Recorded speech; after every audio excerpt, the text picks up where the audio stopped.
अभी हमारे साथ पार्षद हैं विवेक चौधरी जी, तो इनसे बात करते हैं। सर, सबसे पहले तो आप प्रदीप बत्रा के साथ डोर टू डोर कैंपेनिंग कर रहे हैं। मेरा सवाल आपसे यही रहेगा कि कैसा रुझान है जनता का? देखिए, रुझान स्पष्ट दिखाई दे रहा है। ये जनसैलाब आपको दिखाई दे रहा है। ये सड़कों पर इसलिए उमड़ा है कि वो प्रदीप बत्रा में आस्था रखते हैं, भारतीय जनता पार्टी में आस्था रखते हैं। और मेरा कहना तो यही है, कहाँ पड़े हो चक्कर में, कोई नहीं है टक्कर में।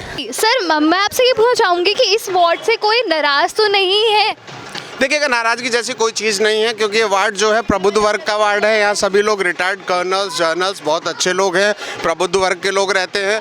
लिहाजा विकास को समझते हैं, विजन को समझते हैं और कैंडिडेट की एजुकेशन और उसकी नेचर को समझते हैं, उसे ही तवज्जो देते हैं। राष्ट्रवाद पर पूरा विश्वास रखते हैं। मोदी जी में आस्था है। मोदी जी ने सन 2014 के बाद देश का जो विजन बदलने का, देश की प्रतिष्ठा बदलने का जो काम किया है, उसमें पूरी आस्था है हमारे प्रत्येक वार्डवासी की।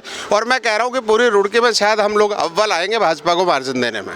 जी सर, यशपाल राणा जी कई बार अपने इंटरव्यू में कहते नजर आए हैं कि मेरी डिबेट करवा दो। तो ऐसा कौन सा रीज़न है कि जो प्रदीप बत्रा है वो डिबेट करने के लिए हामी नहीं भर रहे हैं? देखिएगा, उसका मेरा कहना यह है कि चुनाव चल रहा है और चुनाव में समन्वय बनाना, चुनाव में शांति व्यवस्था बनाए रखना प्रत्येक समझदार प्रत्याशी का कार्य होता है। और मैं खुद ही नहीं मानता कि इस वक्त डिबेट जैसी कोई चीज़ होनी चाहिए। यशपाल राणा जी के पास बहुत समय था। 2 महीने पहले, 4 महीने पहले, 6 महीने पहले शहर के विकास के मुद्दों पर डिबेट कर सकते थे। और जहाँ तक डिबेट का सवाल है, क्योंकि डिबेट में सामाजिक सौहार्द बिगड़ने की स्थिति आ जाती है। यशपाल राणा जी ने कई बार ऐसा हुआ है कि मीडिया के साथियों को भी डिबेट के वक्त सवाल पूछते वक्त तो उन्होंने अपना आपा खोया है, उत्तेजना दिखाई है। तो प्रदीप बत्रा क्योंकि संजीदा व्यक्ति हैं, वेल एजुकेटेड हैं, और प्रदीप बत्रा शहर के विकास के लिए संकल्पित हैं और शहर का सौहार्द ना खराब हो, चुनाव के बीच ऐसी कोई स्थिति ना आए।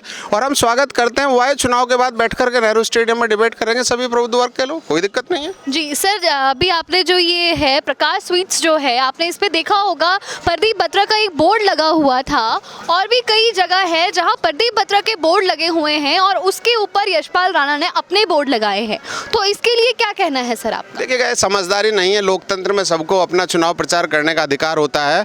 और क्योंकि चुनाव तो 14 तारीख को समाप्त हो जाएगा, इसी शहर में यशपाल राणा पड़े वाले हैं, इसी शहर में प्रदीप बत्रा पड़े वाले हैं, इसी शहर में हम लोग पड़े वाले हैं। तो हमें आपसी सौहार्द रखना है। मैं तो यशपाल राणा जी से यही आह्वान करूंगा कि चुनाव को मेरिट के आधार पर लड़ा जाए, विजन के आधार पर लड़ा जाए। क्या शहर के लिए हम लोग कर सकते हैं, क्या प्रदीप बत्रा बेहतर कर सकते हैं, यशपाल राणा का विजन क्या है, वो शहर का विकास किस तरह करेंगे, शहर के लिए प्रमुख योजनाएं उनके पास क्या है।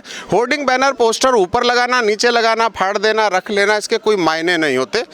मैं यही मानता हूँ, शहर के विकास का जो विजन लेकर के आएगा, शहर के विकास का जो संकल्प लेकर के आएगा प्रत्याशी, निश्चित तौर पर रुड़की की जनता उसे ही चुनेगी। जी सर, आप इतनी बातें बोल रहे हैं, तो सर जब Yashpal Rana door to door campaigning करते हैं तो फूलों की बरसात उनके ऊपर भी होती है। तो कहीं ऐसा तो नहीं कि बीजेपी वाले कांग्रेस को बहुत हल्के में ले रहे हो? नहीं, देखिए, हल्का और भारी लेना जैसा कोई मैटर नहीं होता। चुनाव तो चुनाव होता है, जनता को चुनाव करना है।